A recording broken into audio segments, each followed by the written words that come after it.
Hi everyone, I'm Shelly and you're watching There's No Place Like Home. I'm back with another video and today's topic is this: the truth about your Scofield Bible. If you are a dispensationalist, chances are that you are very well acquainted with the Scofield Reference Bible, either by just hearing people talk about it or because you personally own one yourself. Today, I want to share with you some information that you may not know about the Scofield Bible, both about the Bible itself and about the author, Cyrus Scofield.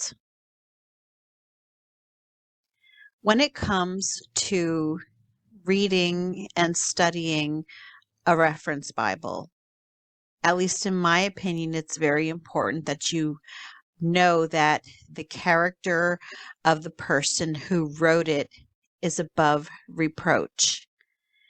And unfortunately, that is not something that Cyrus Scofield could have ever claimed. Cyrus Scofield, the author of the Scofield Reference Bible, he was a criminal. First of all, he wasn't even a trained theologian. And, I'm not one to really put much stock in letters behind people's names, but he was not a trained theologian. He was a lawyer, and he was up to a lot of shenanigans all the time. He defrauded his mother-in-law of all of her money. He was in prison. I'm not sure how many times. I believe it was either once or twice for forgery. I believe that he also got in trouble for perjury. He also was a drunkard, and he left his wife and family and did not support them and ran around with two other women. And finally, his wife ended up having to ask him for a divorce because he refused to support them, to give them any money. And this was at a time when women did not get any sort of financial support from their husband if they were separated or if they were divorced. So chances are that she was probably destitute. And he was at this point in time, because yes, while he was doing these things, he was writing this Scofield Reference Bible. And after this was actually published, he received a lot of royalties from it. He became, rather wealthy from the royalties of this Scofield Bible because it was distributed so widely.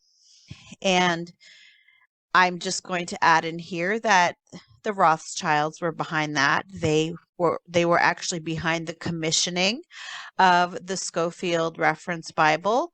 They had ties to the Oxford University publisher that published the Scofield Bible, and they had a hand in making sure that this Scofield Bible was just distributed widely throughout the United States, throughout the Moody Bible Institutes, throughout the seminaries.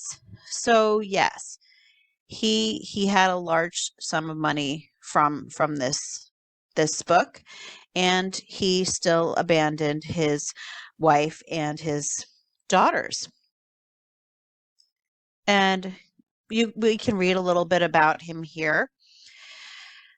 Cyrus Ingerson Scofield was an American theologian, minister, and writer whose best-selling annotated Bible popularized futurism and dispensationalism among fundamentalist Christians.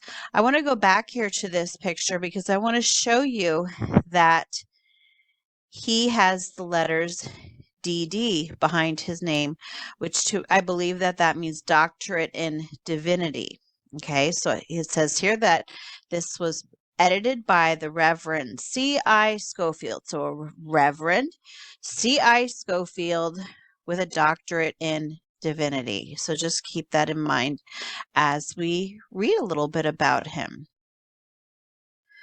I'm just going to skip ahead in the article to the pertinent portion. I always leave the links in the description for all of the articles that I read in my videos. So if you ever want to go take a closer look, just go in my description box and you will find the links for all of these articles there. But let's read this section here.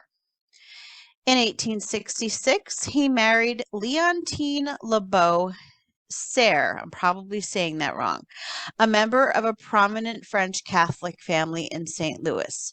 Scofield apprenticed in the law office of his brother-in-law and then worked in the St. Louis assessor's office before moving to Atchison, Kansas in late 1869. In 1871, Scofield was elected to the Kansas House of Representatives, first from Atchison for 1 year and then from Nemaha County for a second. In 1873, he worked for the election of John J. Ingalls as senator from Kansas, and when Ingalls won, the new senator had Scofield appointed U.S. District Attorney for Kansas, at 29, the youngest in the country. Nevertheless, that same year, Scofield was forced to resign under a cloud of scandal because of questionable financial transactions, which may have included accepting bribes from railroads, stealing political contributions intended for Ingalls, and securing bank promissory notes by forging signatures. It is possible Scofield was jailed on forgery charges, although there is no extant evidence in the public records. Perhaps in part because of his self-confessed heavy drinking, Scofield abandoned his wife and 2 daughters during this period. Leontine Serre Scofield divorced him on grounds of desertion in 1883, and the same year, Scofield married Hetty Hall von Wartz, with whom he eventually had a son. So, not exactly the type of person that I would entrust to writing a reference Bible. According to Scofield, he was converted to evangelical Christianity through the testimony of a lawyer acquaintance. Certainly by the late fall of 1879, Scofield was assisting in the St. Louis evangelistic campaign conducted by Dwight L. Moody, and he served as the secretary of the St. Louis YMCA. Significantly, Scofield came under the mentorship of James H. Brooks, pastor of Walnut Street Presbyterian Church, St. Louis, a prominent dispensationalist premillennialist. I want to point out here the years here. So he was, by 1879, he was assisting in the evangelistic campaign conducted by Dwight L. Moody, but he was divorced in 1883, so we know that in 1879, he very likely was, well, not conducting himself as he should have been. In October 1883, same year that he was divorced, Scofield was ordained as a Congregationalist minister. And I just want to point out he was divorced for abandoning his wife and family and not supporting them, while his divorce was proceeding but not yet final. And he accepted the pastorate of a small mission church founded by that denomination, which became the first Congregational Church of Dallas, Texas, now Scofield Memorial Church. The church grew from 14 to over 500 members before he resigned its pastorate in 1895. In 1895, Scofield was called as pastor of Moody's Church. the Trinitarian Congregational Church of East Northfield, Massachusetts. Scofield also attempted with limited success to take charge of Moody's Northfield Bible Training School. So I'm sure that many of you have heard of Moody Bible colleges. Well, he apparently hired Scofield with his background to pastor at one of his churches. During the early 1890s, Scofield began styling himself the Reverend C.I. Scofield, D.D., but there are no extant records of any academic institution having granted him the honorary Doctor of Divinity degree. So he labeled himself as a reverend with as a Doctor of Divinity. Scofield's second wife proved a faithful companion and editing assistant, but his relationships with his children, including librarian Abigail Scofield Kellogg, were distant at best. I wonder why. Scofield died at his home on Long Island in 1921. And I'm just going to read the religious significance here. Scofield's Correspondence Bible Study course was the basis for his reference Bible, an annotated and widely circulated study Bible first published in 1909 by Oxford University Press. Scofield's notes teach futurism and dispensationalism, a theology advanced in the early 19th century by the Anglo-Irish clergyman John Nelson Darby, who, like Scofield, had been trained as a lawyer. Dispensationalism emphasizes the distinctions between the New Testament church and ancient Israel of the Old Testament. Scofield believed that between creation and the final judgment, there are 7 distinct eras of God's dealing with humanity, and that these eras are a framework around which the message of the Bible can be explained. It was largely through the influence of Scofield's notes that dispensational premillennialism became influential among fundamentalist Christians in the United States, and these notes became a significant source for popular religious writers such as Hal Lindsey, and he wrote The Late Great Planet Earth, and indeed I believe that he made a false prophecy about the rapture. It was one of a string of dispensationalists who publicly made false prophecies about either the rapture or the end of the world. Scofield had a significant influence on the Christian Zionist movement. In the Scofield Bible, he wrote that anti-Semitism was a sin. Citing Genesis 12:3, "I will bless them that bless thee," Scofield argued that the man or nation that lifts a voice or hand against Israel invites the wrath of God. Again, I want to point out here that in Genesis 12:3, God was talking to Abram, not to Israel. That was to Abram. So I'm just going to remind you what I said earlier, that this Bible was funded by a Zionist movement. Many people say it was the Rothschilds who funded this Bible. They were also the ones who helped to fund the creation of the nation state of Israel in 1948. And so it would kind of make sense that they're going to fund a study Bible that is friendly to their Zionist causes. I found this pretty long article the other day about Cyrus Scofield and the Scofield Bible, and as you can see, it's long, so I'm going to read pretty much of it to you, but I'm not going to read everything. And I don't agree with everything that the author says, but I will leave a link in the description for any of you who do want to read it in its entirety. I'm going to start reading right here. A worse attack on America was to commence near the turn of the 20th century. This was the onset of an attack on American Christianity that continues unabated against the traditional Christ-following church. This attack, which author Gordon Ginn calls the final apostasy, began with a small, very wealthy, and determined European political movement. It had a dream, and the American churches stood in its way. The World Zionist movement, as its Jewish founders called themselves, had plans to acquire a homeland for all Jews worldwide, even though most were far from homeless, and many did not want another home. Not any land would do. World Zionists wanted a specific property that American Christians called the Holy Land.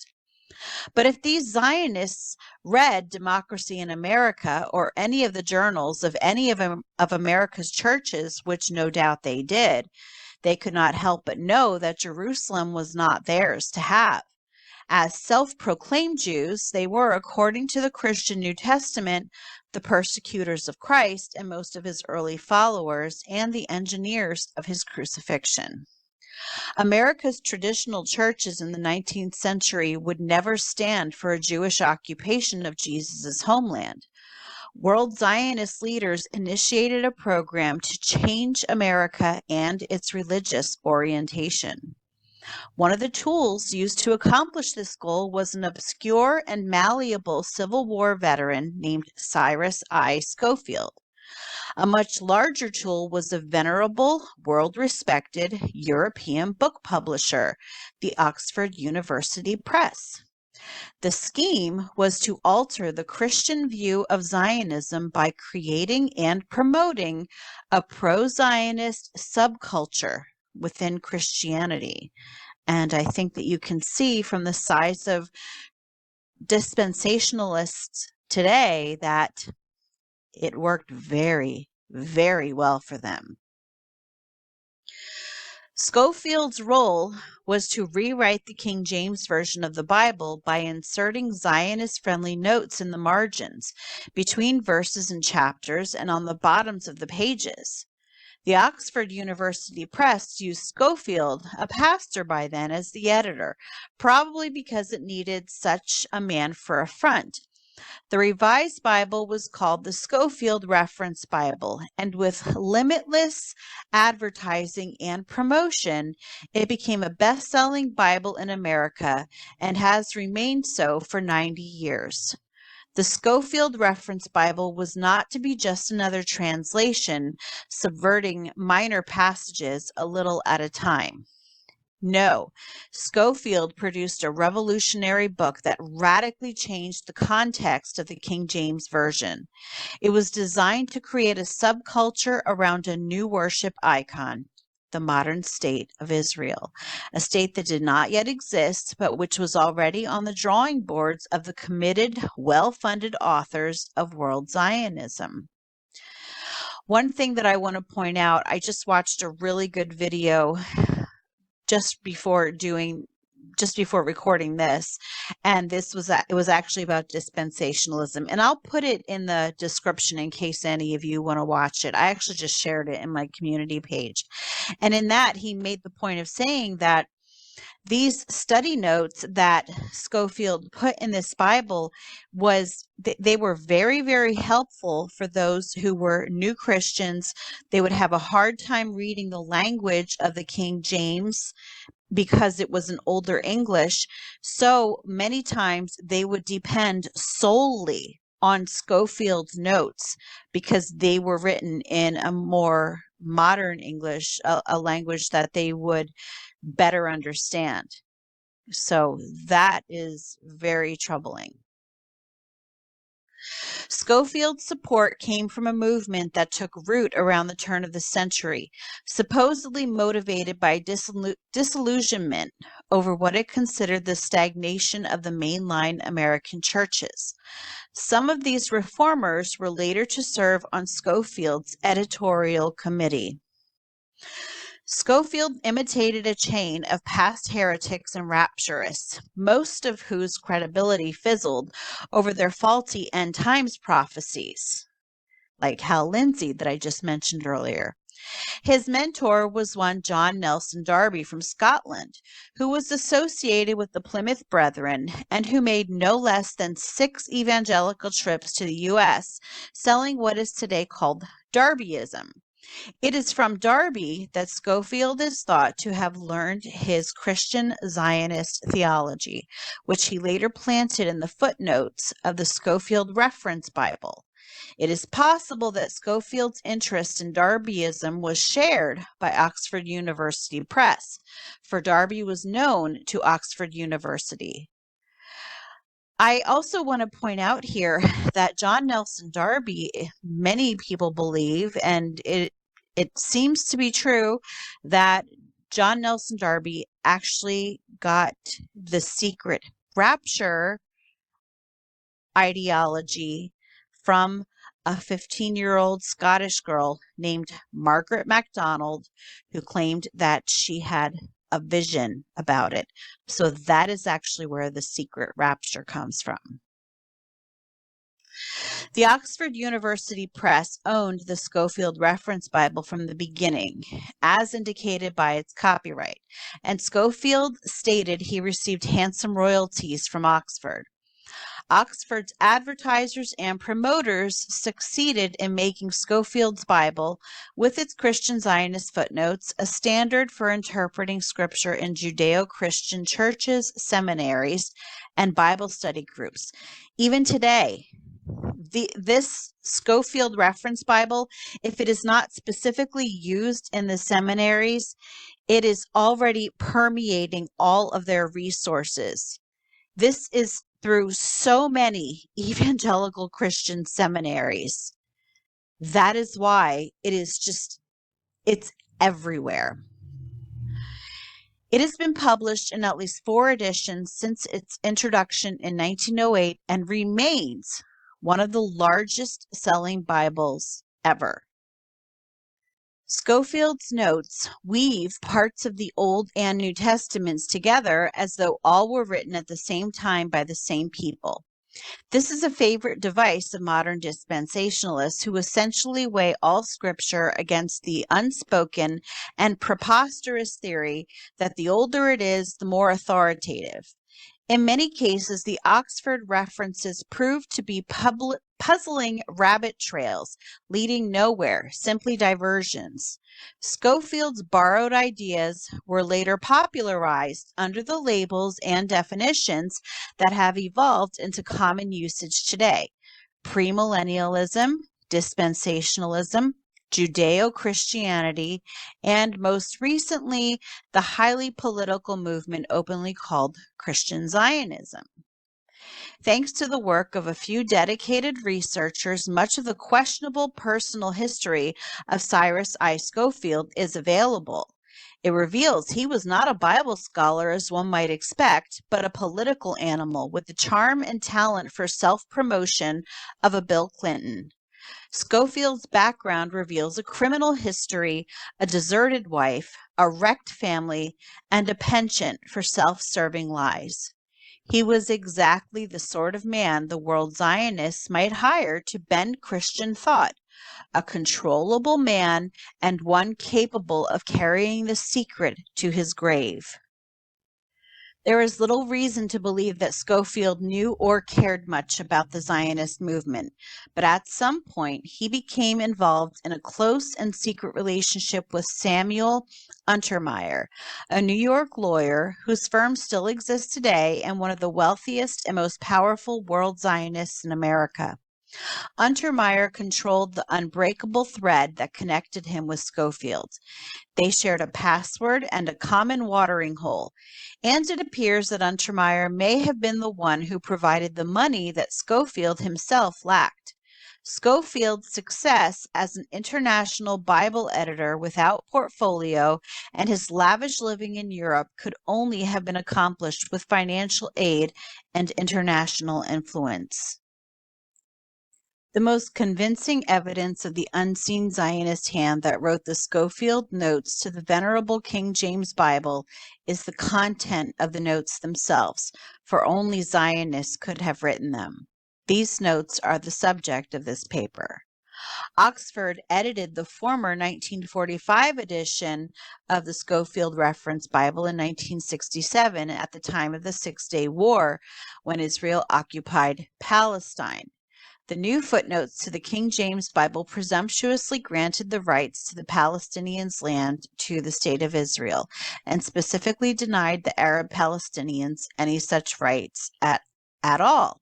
One of the most brazen and outrageous of these newly inserted footnotes states, "For a nation to commit the sin of anti-Semitism brings inevitable judgment." And this is page 19 and 20, footnote 3 to Genesis 12:3. This statement sounds like something from Ariel Sharon, or the chief rabbi in Tel Aviv, or Theodor Herzl, the founder of modern Zionism.